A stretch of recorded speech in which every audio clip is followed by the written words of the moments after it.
gravando esse vídeo aqui para todos vocês, né, vocês não fazem ideia do pé d'água, a chuva que tá caindo aqui no Triângulo Mineiro aqui neste exato momento, gente, tá? E eu fico aqui roendo as unhas, porque assim, a chuva tá muito forte, vento muito forte, realmente chuvão, gente, tá? Aqui no Triângulo Mineiro. Como é que tá a situação do clima aí na sua cidade? Coloca aqui embaixo nos comentários, tá chovendo, tá calor, tá sol, porque aqui no Triângulo Mineiro é chuva que Deus manda, gente, tá? Como a gente costuma dizer aqui em Minas Gerais. Vamos lá, pessoal, não dá para vocês escutarem, no microfone não faz captação da área externa, mas é muita chuva que tá caindo aqui neste exato momento que eu estou gravando esse vídeo aqui para todos vocês. Pessoal, vamos direto aqui com as informações, porque tem informação extremamente urgente e importante para trazer para vocês a partir de agora nesse vídeo. Já vou...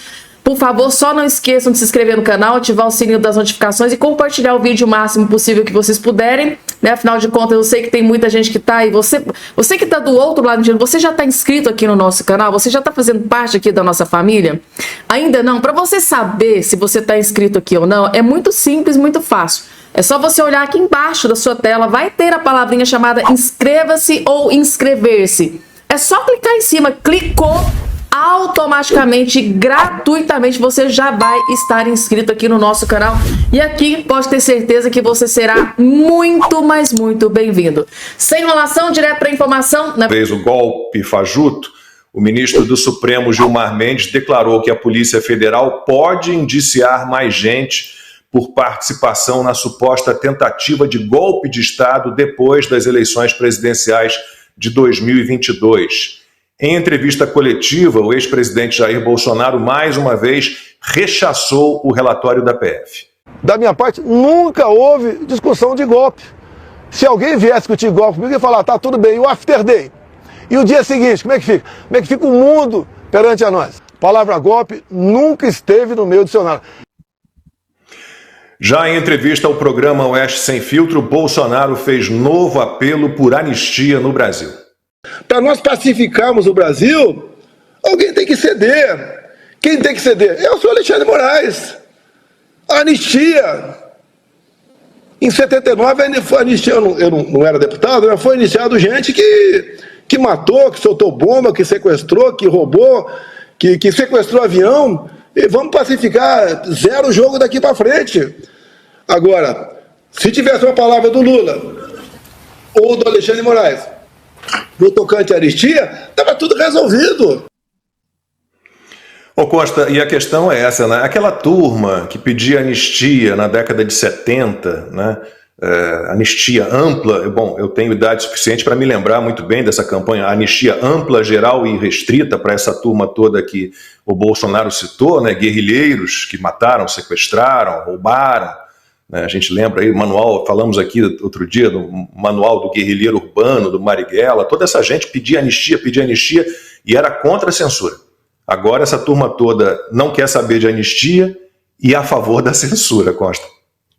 E essas coisas andam juntas, né? Por isso que eu não tenho muito otimismo de que vá adiante a anistia. Eu tenho que ser realista aqui, adoraria ter uma visão diferente, mas não tenho.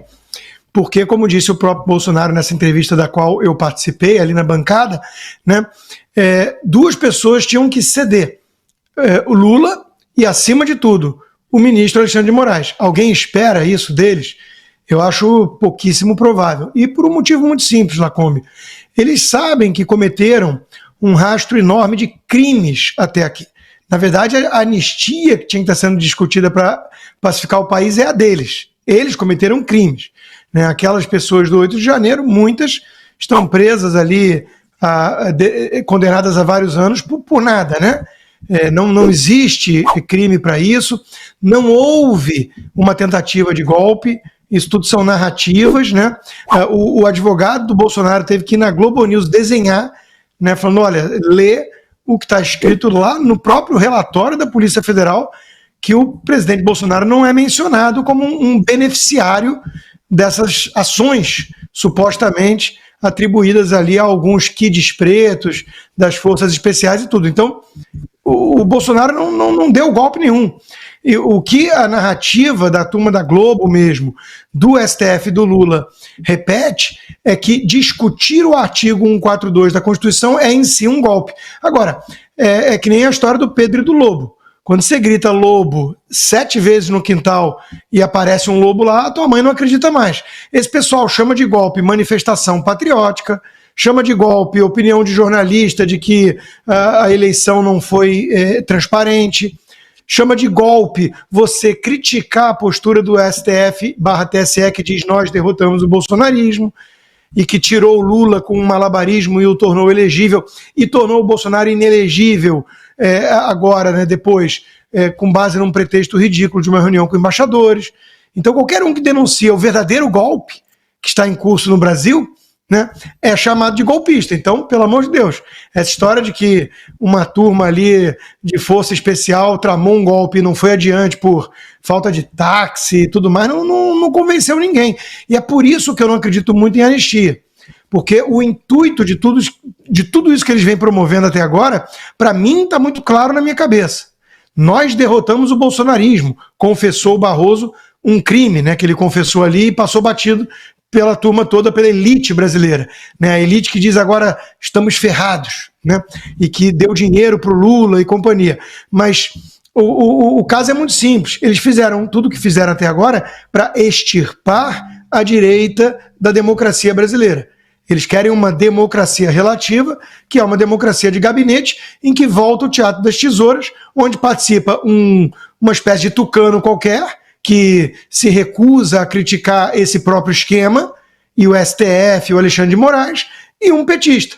Então eles querem a volta do status quo antes do surgimento das redes sociais e do bolsonarismo, e do lavajatismo e tudo mais. Isso não vai acontecer. Metade do povo brasileiro quase acordou e não está disposta a ficar votando em tucano, fingindo que isso é democracia. Não está disposta em ver o Sérgio Cabral como influencer, condenado a 400 anos de prisão e fazendo videozinho de boxe, enquanto eu, Paulo Figueiredo e tantos outros estamos sem passaporte, sem conta bancária e com censura prévia nas redes sociais. E ver a prisão política do Daniel Silveira, e ver o Felipe Martins, que ficou preso 6 meses e não pode ir na Câmara dos Deputados para falar. Então a turma não vai aceitar isso, o Brasil. Então como é que eles vão tentar pacificar com uma anistia e ter que aceitar então a participação da direita na democracia, que atropelaria o tucanato, o sistema? Lembrando que o ministro Alexandre de Moraes vem do PSDB e trabalhou com o Alckmin, que denunciou que o ladrão queria voltar à cena do crime e hoje é o vice dele. Então, Lacombe, infelizmente, sendo realista, eu não vejo essa possibilidade na mesa, pelo menos não partindo do Alexandre de Moraes. Se o Trump ligar o maçarico para valer, se o Brasil começar a pagar um preço muito alto perante o mundo por essas escolhas de virar eixo do mal, de seguir esse caminho da Venezuela, da China, e o sistema se convencer de que precisa entregar 1 ou 2 cabeças na bandeja, aí pode até ser que saia um impeachment do Alexandre de Moraes e uma anistia depois. Agora, o Alexandre de Moraes voluntariamente cedendo a sua cabeça na bandeja, eu acho pouco provável, não é exatamente o perfil de gente como ele. O ministro Alexandre de Moraes enviou na terça-feira para a Procuradoria-Geral da República o relatório que indiciou o ex-presidente Jair Bolsonaro e mais 36 pessoas por uma suposta tentativa de golpe de Estado. O Moraes ainda tirou o sigilo do relatório. A PGR vai emitir um parecer direcionado ao ministro sobre a consistência das provas para que haja denúncia ou não contra os investigados. Se o ministro acatar as denúncias, cabe a ele direcionar o julgamento para o plenário ou para uma das turmas do STF. Segundo reportagem do jornal O Globo, o Moraes planeja levar o julgamento para a primeira turma do STF, na qual poderia conseguir condenações unânimes. E a Ordem dos Advogados do Brasil manifestou preocupação com o devido processo legal durante a apuração do suposto plano de assassinato de Lula, Alckmin e do ministro Alexandre de Moraes. Em vídeo publicado no X, o presidente da OAB, Beto Simonetti, pediu respeito ao devido processo legal. E mantendo a coerência com a sua história, a OAB reafirma o seu apoio inabalável às instituições da República e à Constituição. Nós fomos a primeira entidade civil a reconhecer a legitimidade do resultado das eleições em 2022 e também a condenar os atos violentos do 8 de janeiro e o atentado à bomba ocorrido na Praça dos Três Poderes recentemente. Nossa posição sobre esses eventos permanece inalterada. A ordem reafirma também o seu compromisso inegociável com o direito de defesa e o contraditório, que são pilares do Estado Democrático de Direito. Justiça não se faz com condenações sumárias nem fora do devido processo legal. É preciso ainda que haja respeito absoluto às prerrogativas da advocacia, que incluem o acesso aos autos, o direito à sustentação oral e também ao sigilo de comunicações entre advogados e clientes. Ô Ana, bom, o presidente da OAB chama de atentado à bomba, né? Que a gente não sabe muito bem, porque cadê as perícias, né? Aparentemente eram fogos de artifício, né? Tinha lá uma bomba caseira, mas daí a dizer que foi um atentado. E Ana, mas essa OAB, vou dizer um negócio para você, né? Eles já tinham que ter se manifestado contra todos os abusos, os arbítrios, as ilegalidades e insistentemente há muito tempo. Há muito tempo, Lacombe.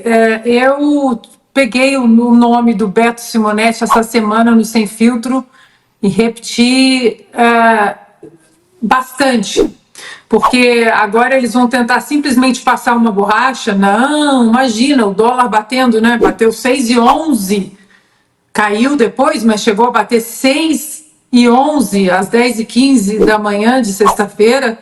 E tem muita coisa que lá atrás que ele precisa se manifestar, porque sabe aquela coisa de jogar o milho assim para as galinhas no quintal? Parece que é isso. Vou jogar aqui um pouquinho para vocês ciscarem aqui um pouquinho, eu marcar aqui o meu território.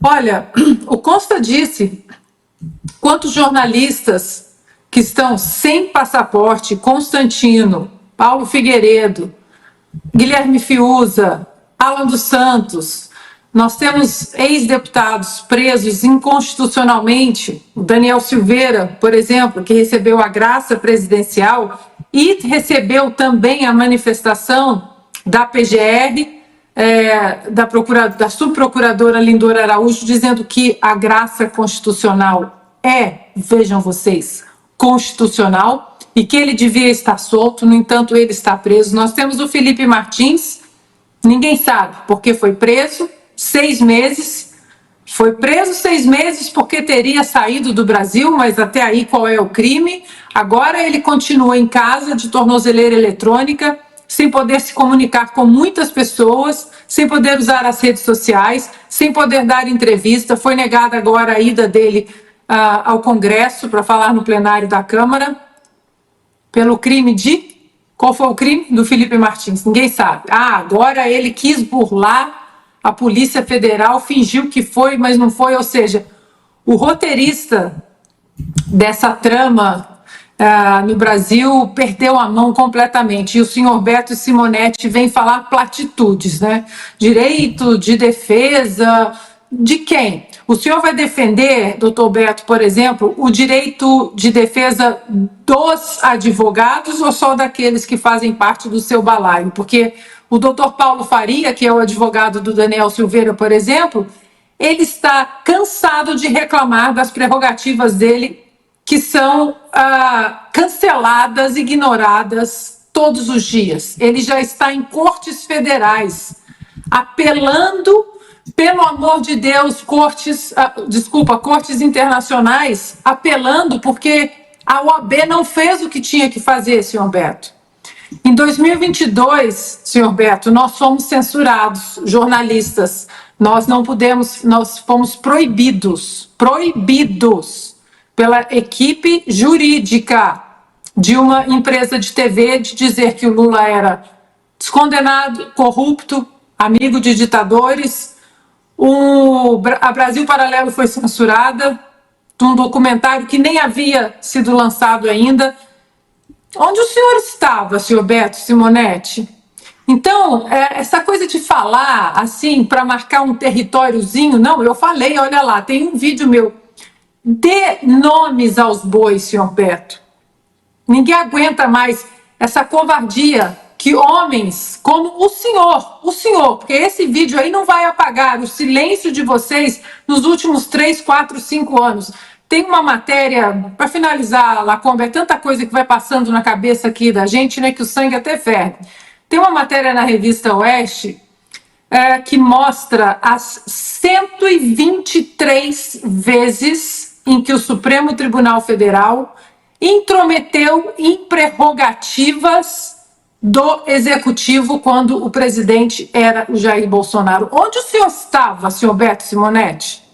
Onde o senhor estava? Então coloque aí uma espinha dorsal no senhor agora e dê nomes.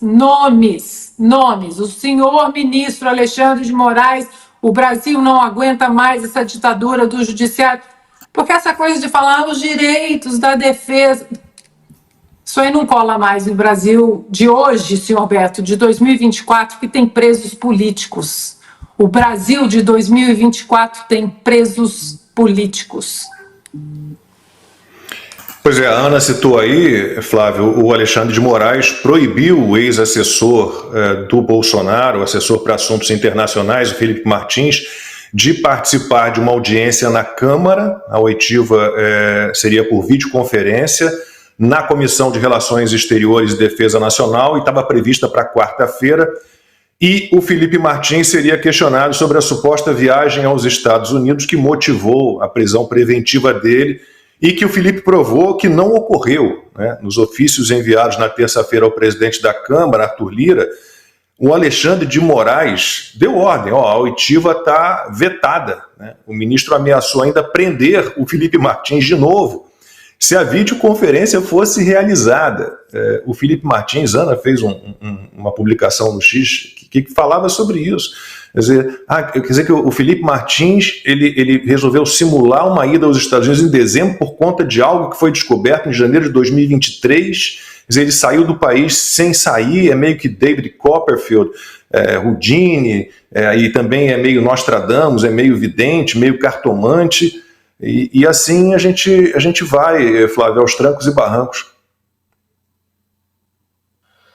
Pois é, Lacombe, tem um maior poema do T.S. Eliot, né, que é The Wasteland, a Terra Devastada, começa justamente falando de uma cartomante, né, e falando do homem afogado, e como que tudo vai ser renovado justamente porque os mortos vão se afogando, né, dessa água vai surgindo coisa nova. O que a gente está vendo no Brasil hoje é justamente uma refundação do país. Isso é uma coisa muito, muito mais importante do que as pessoas estão pensando. Porque assim, tal como a Constituição de 88, ela foi criada num momento histórico muito específico, e por conta deste momento histórico específico que ela tem essa configuração, ou seja, uma Constituição socialista, falando que os militares não podem fazer isso, não podem fazer aquilo, não podem fazer aquilo outro, em compensação legislativa, executivo pode fazer tudo, todo mundo confiando no judiciário naquele momento, né? Aí você vai lá, dá todos os poderes pro STF, por muito tempo isso aí funcionou, mas aí depois eles começaram a perceber, é só a gente colocar nossa gente no STF, pronto, resolvido, zoou todo o coreto ali de novo. Então assim, neste exato momento, nós estamos vendo de novo uma refundação do país, e para isso você precisa de um mito, tal como a Constituição de 88 foi, nós somos pessoas que acabamos de sobreviver a uma brutalíssima ditadura, só aparecendo com a Alemanha de 33, e agora nós vamos criar uma Constituição contra essa turma de lá. Eles vão precisar agora, talvez, ou criar uma nova Constituição, ou criar um arranjo com essa própria Constituição, que é o que está acontecendo até o presente momento, para você ter poderes extremos, que já são supremos e serão extremos, cada vez mais violentos e autoritários, contra o que eles chamam de bolsonarismo. A tiazinha que pratica desinformação na rede social. O velhinho lá do bar, que ele divulga uma fake news, tá? Agora todo o poder do Estado vai contra ele. O Felipe Martins foi preso por uma viagem que não seria crime se ele tivesse feito. Aí ficaram enchendo o saco por 6 meses, com ele provando por A mais B mais C mais D que ele não fez a viagem. Aí agora sai no relatório da Polícia Federal, esse relatório é a primeira peça a ser divulgada. para essa refundação do país, né, dizendo, mas veja bem, né, já que ele não viajou, a prova é que ele não viajou. Ou seja, as pessoas serão punidas agora no Brasil se elas tomarem um copo d'água ou se elas não tomarem um copo d'água. Mas tomar um copo d'água não importa, e não importa se você fez ou não. Agora vai ser tudo voltado contra você. Aí, o que é interessante, lá como você tinha falado agora há pouco, que as pessoas da esquerda passaram décadas aqui no Brasil falando da anistia total e restrita. Eu lembro, por exemplo, que boa parte da comissão da anistia estava desenhando, né, as pensões que iriam receber no governo da Dilma, não faz muito tempo. E eles estavam, de fato, né, falando, olha, nós queremos anistia ampla, como disse o Bolsonaro, para a gente que botou bomba em avião, sequestrou avião, botou bomba em shopping, inclusive onde eu trabalho, botaram bomba ali. Essas pessoas estão com anistia. Agora, e eles falavam que eram contra a censura. Agora eu estou vendo o discurso do estamento burocrático brasileiro é sempre assim, nós defendemos a democracia, porque se nós não tivéssemos defendido a democracia, teria censura, teria perseguição política, teria presos políticos, não teria mais o devido processo legal, não teria mais a divisão entre poder. Peraí, mas vocês fizeram exatamente tudo isso. Por que é importante, então, no final, né, dando toda essa volta, que o Felipe Martins não se pronuncie de maneira nenhuma? Porque toda censura, a gente sabe, é uma censura quando uma pessoa com menos inteligência está censurando alguém com mais inteligência. Por que o Felipe Martins é a pessoa mais perseguida no Brasil neste momento? Porque não tem Brasília inteira, as pessoas mais poderosas do hemisfério. Não tem um ali em Brasília que tenha a capacidade de refutar um único argumento de Felipe Martins. Então ele vai ser a pessoa mais perseguida do Brasil. Ele foi preso de uma maneira bizarra, ridícula, a prisão mais estúpida da história, 524 anos de história do Brasil, justamente por ele ser mais inteligente do que essas pessoas que só têm autoridade no sentido de autoridade física do Estado, de serem autoritárias, mas não terem uma mínima autoridade intelectual e querem falar em pacificação do Brasil. E o ex-presidente Michel Temer comparou o tumulto do 8 de janeiro em 2023 em Brasília aos protestos contra a reforma previdenciária durante o mandato dele. E num evento em São Paulo, Temer lembrou que na época as centrais sindicais mobilizaram protestos que culminaram em incêndios e tentativas de invasão do Congresso. A gente fez nesta temporada, acho que na temporada passada, não me lembro, mas mostramos aqui cenas dessa destruição, desse ataque que houve em 2017, houve outro em 2014, houve em 2007, houve em 2006, muito piores do que a baderna que houve em 8 de janeiro de 2023, mas naquela época eram manifestantes, né? Não era uma tentativa de golpe de Estado, e tem lá as imagens, vocês procurem aí em edições passadas do 4x4, a gente fez aqui uma compilação, né? Montamos aí várias imagens do que houve lá, né? Tudo comandado, né? Por CUT, centrais sindicais, MST, partidos de esquerda, botaram para quebrar, né? Flávio Dino, inclusive na época, eu acho que ele era deputado federal, ele publicou lá no Hoje a voz do povo será ouvida em Brasília, e a turma quebrando tudo, incendiando tudo, agredindo policiais legislativos, foi um negócio horrível. E na Câmara dos Deputados, um dos candidatos à presidência da casa, o Hugo Mota, afirmou que os parlamentares estão divididos a respeito do PL da anistia. Ele defendeu a aplicação de uma punição mais equilibrada para os envolvidos no episódio. E nós temos que primeiro reconhecer que o episódio do 8 de janeiro ele foi muito triste para a democracia. Foi um episódio grave, onde prédios públicos foram depredados, onde nós tivemos as instituições atacadas e nós não podemos permitir que isso aconteça novamente. O Brasil é uma nação onde as suas instituições elas funcionam de maneira muito firme e cada vez mais nós temos que defender isso. Poder judiciário, poder executivo, poder legislativo. Então essa discussão ela será feita no momento correto, mas penso também que estender penas de forma muito fortes para quem não estava lá depedrando também não é justo com quem não estava lá de fato cometendo aquele crime. Então esse será um tema que o Congresso, na sua maturidade, irá discutir, mas sempre visando e defendendo que nós sejamos enérgicos para que episódios como esse não voltem a acontecer. Costa, é inaceitável, né, que as condutas não sejam individualizadas, que você não tenha ali a identificação com as câmeras todas que havia, né, do que cada um fez. Esse aqui entrou, invadiu, quebrou isso aqui, né, que respondam por isso, né, por depredação de patrimônio público, invasão de prédio. Mas não tem prova de nada, fizeram esses julgamentos fajutos em lotes. Então, o mínimo que se espera, seja quem for o novo presidente da Câmara dos Deputados, é que haja um posicionamento para que, de alguma forma, haja uma pressão sobre o STF. O que a gente tem visto hoje no Brasil é muito assustador. Sim, Lacombe, mas o deputado, bom, tudo bem, ele está em campanha, né? Então ele deu aquela morde-a-sopra, aquela tática bem tucana, né? Encontrou uma certa dificuldade ali de falar a palavra depredação, né, ou depredar, mas a verdade é que existem outras formas de depredar ou vilipendiar as instituições. Por exemplo, quando o STF atropela o poder da Câmara. Agora, finalmente, né, antes tarde do que nunca, o atual presidente, senhor Arthur Lira, subiu um pouquinho o tom em relação ao que vem acontecendo com, por exemplo, o deputado Marcel Van Hatten, perseguido pelo sistema, né, pela Polícia Federal do Lula, como disse o Flávio Dino, ele que incluiu o deputado num inquérito e agora ele foi indiciado pela Polícia Federal por falar na tribuna, com a sua imunidade material parlamentar, algo sobre um delegado da Polícia Federal, Fábio Schor, que carece de explicações a conduta dele, né? Ele deveria ser investigado e não o deputado.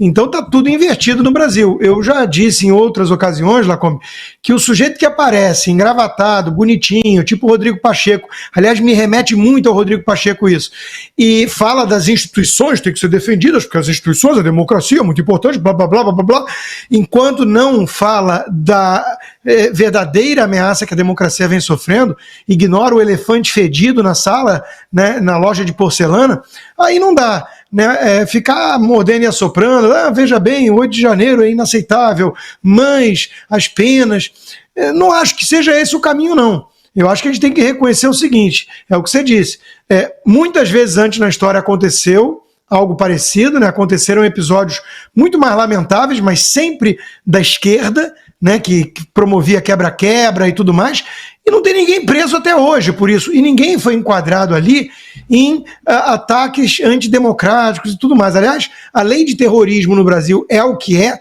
muito específica, com questão de racismo e tudo, porque a esquerda lutou para proteger o MST, porque sabe que senão o MST ia ser enquadrado em atos terroristas com muita facilidade. Então a esquerda vem promovendo isso sempre de forma impune, tem um salvo-conduto. Aí vai lá, numa ocasião muito estranha, que tem claramente gente infiltrada, que a polícia não fez o que precisava ter feito, que as imagens da câmera lá do Flávio Dino desapareceram, e uma cabeleireira, mãe de 2 filhos, sem nenhum antecedente criminal, pega mais de 10 anos de prisão por um batom numa estátua. Então a gente tem que falar sério. Eu quero que o deputado, que o candidato à presidência da casa venha falar sério. Falar, isso é inaceitável. Isso é inaceitável. A Débora estar presa. Né? Então, eu não vou entrar nesse joguinho de fingir que finalmente estamos reconhecendo que as punições foram longe demais. São punições coletivas, que é um absurdo do ponto de vista jurídico, não há individualização da pena, são punições por crimes inventados, ninguém ali tentou derrubar com algodão doce, Bíblia e bandeira do Brasil o Estado Democrático de Direito, isso é uma narrativa que foi criada e que o próprio Gilmar Mendes já refutou, pelo menos com sotaque português, que o José Múcio, ministro da Defesa, já refutou, que o próprio Temer, que você mencionou, falou, não, isso não é golpe. Né? Aliás, golpe o Temer sofreu, né? Ele era um presidente reformista, com aquela ponte para o futuro, com a reforma da Previdência que ele queria e tudo, e veio aquela história lá do, não só essa baderna toda na reforma, como aquela história do Wesley Batista, aquela gravação, aquilo foi muito estranho, até hoje muito estranho. E o Temer escreveu, a coisa de 2 meses atrás, 3, um texto na Folha Gazeta, na Folha Globo e Estadão, falando dos avanços, do abuso do Supremo, né? O grande erro dele na presidência foi ter indicado Alexandre de Moraes para o STF. Será que ele está arrependido? Será que ele pode trabalhar um pouquinho mais, com mais afinco, para tentar pacificar o país? Eu espero que sim. Pois é, o Temer, ele fez um bom governo, se você for olhar ali o que ele fez, diante de tudo que Guido Mantega e Dilma Rousseff aprontaram, o Temer, no período em que ele esteve na presidência, fez um governo bem razoável, deu uma ajeitada na casa. Agora tem isso, né? Foi ele que indicou Alexandre de Moraes para o Supremo, né? E também eu estou vendo aqui o pessoal no chat, não tenho nenhuma expectativa em relação aos candidatos atuais à presidência da Câmara dos Deputados, né? Os que estão aí não vão mudar. Não, os que estão aí não vão mudar nada. Eu acho que entenderam o que eu estava falando, que eu estou com Costa também. Não acho que vá, com esses que estão aí apresentados, e como há esse conluio sempre para as eleições das casas legislativas, a gente sabe que é meio que um joguinho ali de cartas marcadas, né? Tudo é acertado nos bastidores. Então, a gente não pode ter realmente muita esperança. E o Consta citou o Arthur Lira, né, que deu uma subida na voz diante das intromissões, diante de tudo que tem feito o STF.